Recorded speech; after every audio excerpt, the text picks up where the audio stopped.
आजाद भारत के इतिहास की सबसे बड़े जनादेश की सरकार अरविंद केजरीवाल ने दिल्ली में बनाई, क्योंकि ये पिछले 25 साल चुनाव नहीं जीत पाए और अरविंद केजरीवाल और आम आदमी पार्टी के आने के बाद ये जानते हैं कि अगले 25 साल भी ये लोग चुनाव नहीं जीत पाएंगे, तो सरकार को नष्ट करने का काम कर रहे हैं। नेहरूवादी मत बनिए, अडवाणीवादी बनिए, वाजपेयीवादी बनिए और दिल्ली को पूर्ण राज्य का दर्जा देने का आज आपके पास ऐतिहासिक मौका है। तो न्याय अगर तो आधा दो, पर इसमें भी यदि बाधा हो तो दे दो केवल 5 ग्राम, रखो अपनी धरती तमाम, हम वहीं खुशी से खाएंगे, परिजन पर हंसी ना उड़ाएंगे। उल्टा हरि को बांधने चला, जो असाध्य था उसे साधने चला, जब नाश मनुष्य पर छाता है पहले विवेक मर जाता।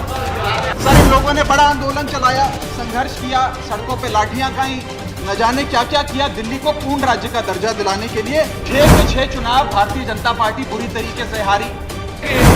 ना रहेगी सरकार और ना रहेगा चुनावों का महत्व, ना रहेगा बांस, ना बजेगी बांसुरी। लेकिन मैं आज इस मंच से भाजपा से अनुरोध करूंगा कि कम से कम लालकृष्ण आडवाणी जी को न्याय दीजिए, कम से कम उनकी इच्छा पूरी करिए, दिल्ली को पूर्ण राज्य का दर्जा दीजिए। सिर्फ 2 करोड़ दिल्ली वासियों की ओर से नहीं, बल्कि 135 करोड़ भारतवासियों की ओर से बोलने के लिए खड़ा हुआ हूं। सर, इससे ज्यादा असंवैधानिक, गैर कानूनी कागज का टुकड़ा एक बिल के माध्यम से शायद ही आज से पहले कभी संसद भवन के भीतर लाया गया होगा। और अपना वक्तव्य शुरू करने से पहले मैं महाभारत के एक अंश का वर्णन करना चाहूंगा, जिसे रामधारी सिंह दिनकर ने एक बहुत ही महत्वपूर्ण कविता में लिखकर बताया है, जिसमें भगवान श्री कृष्ण एक शांति दूत बन के पांडवों की ओर से हस्तिनापुर जाते हैं शांति का प्रस्ताव लेकर। कवि लिखते हैं, मैत्री की राह बताने को, सबको सुमार्ग पर लाने को, दुर्योधन को समझाने को, भीषण विध्वंस बचाने को, भगवान हस्तिनापुर आए, पांडव का संदेशा लाए। भगवान कहते हैं, दो न्याय अगर तो आधा दो, पर इसमें भी यदि बाधा हो तो दे दो केवल 5 ग्राम, रखो अपनी धरती तमाम, हम वहीं खुशी से खाएंगे, परिजन पर हंसी ना उड़ाएंगे। पर दुर्योधन वो भी दे ना सका, आशीष समाज की ले ना सका, उल्टा हरि को बांधने चला, जो असाध्य था उसे साधने चला, जब नाश मनुष्य पर छाता है पहले विवेक मर जाता। सर, इसमें दिल्ली बिल का सार है। सर, हम न्याय की गुहार लगाने आपके सामने आए हैं, अपने हक मांगने आए हैं, अपने हक से ज्यादा मांगने नहीं आए। सर, मैं अपने वक्तव्य को 3 भाग में बांटता हूं। पहला, कि यह बिल कैसे एक राजनीतिक धोखा है, पॉलिटिकल फ्रॉड है। दूसरा, ये कैसे एक संवैधानिक पाप है, कॉन्स्टिट्यूशनल सिन है। और तीसरा, कि ये एडमिनिस्ट्रेटिव लॉकजैम यानी कि प्रशासनिक गतिरोध दिल्ली में कैसे पैदा कर देता है। सर, पहला, राजनीतिक धोखा। यह कहानी है सर 1977 से लेकर 2015 की। लगभग 40 साल का लंबा संघर्ष भारतीय जनता पार्टी ने दिल्ली में पूर्ण राज्य का दर्जा स्थापित करने के लिए किया। 1977 में जब 3rd मेट्रोपॉलिटन काउंसिल दिल्ली में था, उसमें जनता पार्टी की सरकार थी। उन्होंने मता पास कर कहा कि दिल्ली को पूर्ण राज्य का दर्जा बनाएंगे। लगातार पूर्ण राज्य की दर्जे की मांग करते करते ये 1989 का लोकसभा का मैनिफेस्टो में बीजेपी का लाया हूं। 1989 के मैनिफेस्टो में पेज नंबर 361 पे पॉइंट नंबर 10 पे ये कहते हैं, ग्रांट स्टेटहुड टू यूटी और दिल्ली। यानी कि 1989 से लेकर लगातार ये लोग दिल्ली को पूर्ण राज्य का दर्जा दिलाने की मांग करते रहे। यहां तक कि जब 1991 में कांग्रेस की सरकार ने दिल्ली में विधानसभा का गठन किया, उससे भी ना पर्याप्त मानते हुए लालकृष्ण आडवाणी जी, मदन लाल खुराना जी, सबने बयान दर्ज कराए कि यह भी दिल्ली के साथ न्याय नहीं है, दिल्ली को पूर्ण राज्य का दर्जा मिलना चाहिए और हम इसके लिए आंदोलन चलाएंगे। और लगातार इन लोगों ने संघर्ष किया, आंदोलन किया। सर, 1998, 1999 में फिर अपने मैनिफेस्टो में बीजेपी ने, ये 1999 का मैनिफेस्टो है, ये जारी कर कहा कि हम दिल्ली को पूर्ण राज्य का दर्जा देंगे। Page number 132 point number 31, we will give full statehood to Delhi. Sir, इन लोगों ने बड़ा आंदोलन चलाया, संघर्ष किया, सड़कों पे लाठियां खाई, न जाने क्या क्या किया दिल्ली को पूर्ण राज्य का दर्जा दिलाने के लिए। और अंततः वो दिन आया जिस दिन वाजपेयी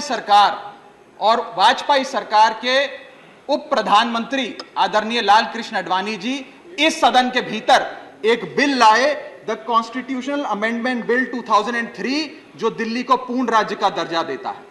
यह बिल अडवाणी जी इस सदन के भीतर लाए और कहा कि दिल्ली को अधिकार देने की जरूरत है, दिल्ली को पूर्ण राज्य का दर्जा भाजपा दिलाएगी। यहां भी बात खत्म नहीं होती सर। इसके बाद 2013 के अपने मैनिफेस्टो में बीजेपी ने कहा हम पूर्ण राज्य का दर्जा देंगे। इनकी जून 2013 में नेशनल एग्जीक्यूटिव की मीटिंग हुई, उसमें मता पास कर कहा हम दिल्ली को पूर्ण राज्य का दर्जा देंगे। यहां तक कि इनके सांसद डॉक्टर हर्षवर्धन ने बयान दिया कि जब आदरणीय नरेंद्र मोदी जी देश के प्रधानमंत्री बनेंगे हम दिल्ली को पूर्ण राज्य का दर्जा देंगे। ये इन सब ने सर लगातार बातें कही और दिल्ली को पूर्ण राज्य का दर्जा दिलाने की मांग लगातार भारतीय जनता पार्टी दिल्ली वालों के सामने रखती रही। सर ये बिल सिर्फ संविधान का और लोकतंत्र का अपमान नहीं है, यह बिल लालकृष्ण आडवाणी जी का, अटल बिहारी वाजपेयी जी का, मदन लाल खुराना जी का, सुषमा स्वराज जी का, अरुण जेटली जी का, सबका अपमान करने का और उनके 40 साल के संघर्ष को मिट्टी में मिलाने का काम करता है। सर मैं माननीय गृह मंत्री जी का बयान लोकसभा में सुन रहा था। उन्होंने कहा कि नेहरू जी ने, पंडित नेहरू ने यह बात रखी थी कि दिल्ली को पूर्ण राज्य का दर्जा नहीं मिलना चाहिए। मैं माननीय गृह मंत्री जी से कहना चाहता हूं, नेहरूवादी मत बनिए, अडवाणीवादी बनिए, वाजपेयीवादी बनिए और दिल्ली को पूर्ण राज्य का दर्जा देने का आज आपके पास ऐतिहासिक मौका है। दिल्ली को पूर्ण राज्य का दर्जा दीजिए। सर इस बिल को लाने का असल कारण क्या है? यह बिल क्यों लाया गया है? पिछले 25 साल में दिल्ली में 6 बार विधानसभा के चुनाव हुए। 6 के 6 चुनाव भारतीय जनता पार्टी बुरी तरीके से हारी। यहां तक कि 2015 और 20 में आजाद भारत के इतिहास की सबसे बड़े जनादेश की सरकार अरविंद केजरीवाल ने दिल्ली में बनाई। क्योंकि ये पिछले 25 साल चुनाव नहीं जीत पाए और अरविंद केजरीवाल और आम आदमी पार्टी के आने के बाद ये जानते हैं कि अगले 25 साल भी ये लोग चुनाव नहीं जीत पाएंगे, तो सरकार को नष्ट करने का काम कर रहे हैं। ना रहेगी सरकार और ना रहेगा चुनावों का महत्व, ना रहेगा बांस, ना बजेगी बांसुरी। लेकिन मैं आज इस मन से भाजपा से अनुरोध करूंगा कि कम से कम लालकृष्ण आडवाणी जी को न्याय दीजिए, कम से कम उनकी इच्छा पूरी करिए, दिल्ली को पूर्ण राज्य का दर्जा दीजिए। सर मेरा दूसरा भाग कि कैसे यह बिल एक संवैधानिक पाप है। सर पहली चीज, ये abuse of ordinance making powers है, आर्टिकल 123 जो संविधान का देता है। संविधान ये कहता है और वाईवी चंद्रचूड़ साहब का AK Roy versus union of India एक बड़ा महत्वपूर्ण लैंडमार्क जजमेंट है, जिसने कहा कि ऑर्डिनेंसेस सिर्फ आपातकालीन और विषम परिस्थितियों में लाए जाएंगे। ऐसी कौन सी आपातकालीन और विषम परिस्थितियां आ गई कि आपको सुप्रीम कोर्ट के फैसले को 8 दिन के भीतर बदलना पड़ गया? दूसरा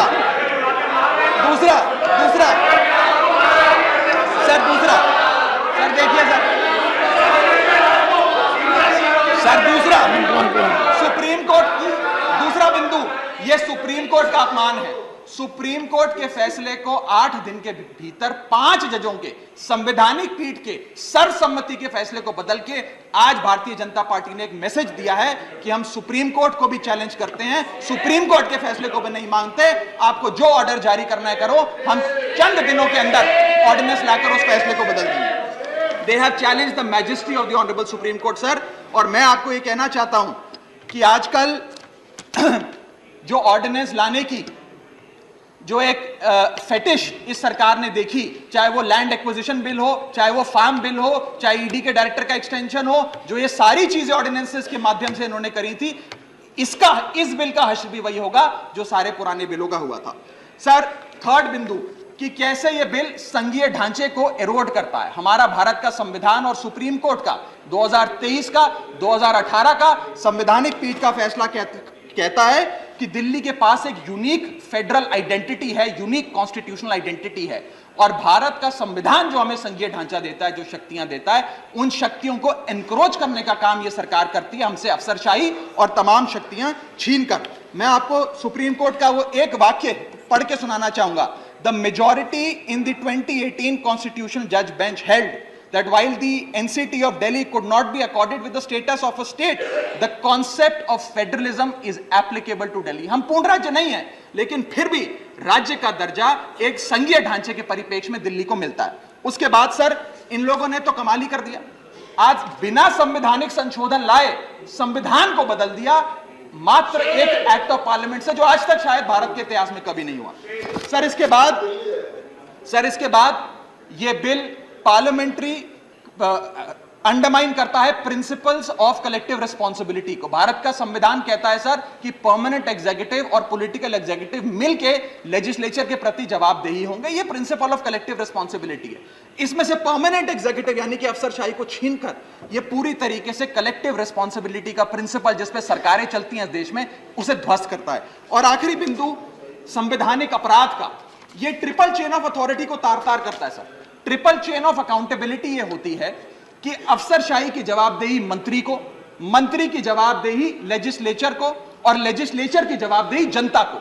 इसमें से अगर आप अफसरशाही हटा देते हो तो फिर जवाबदेही की जो ये ट्रिपल चेन ऑफ अकाउंटेबिलिटी ध्वस्त हो जाती है।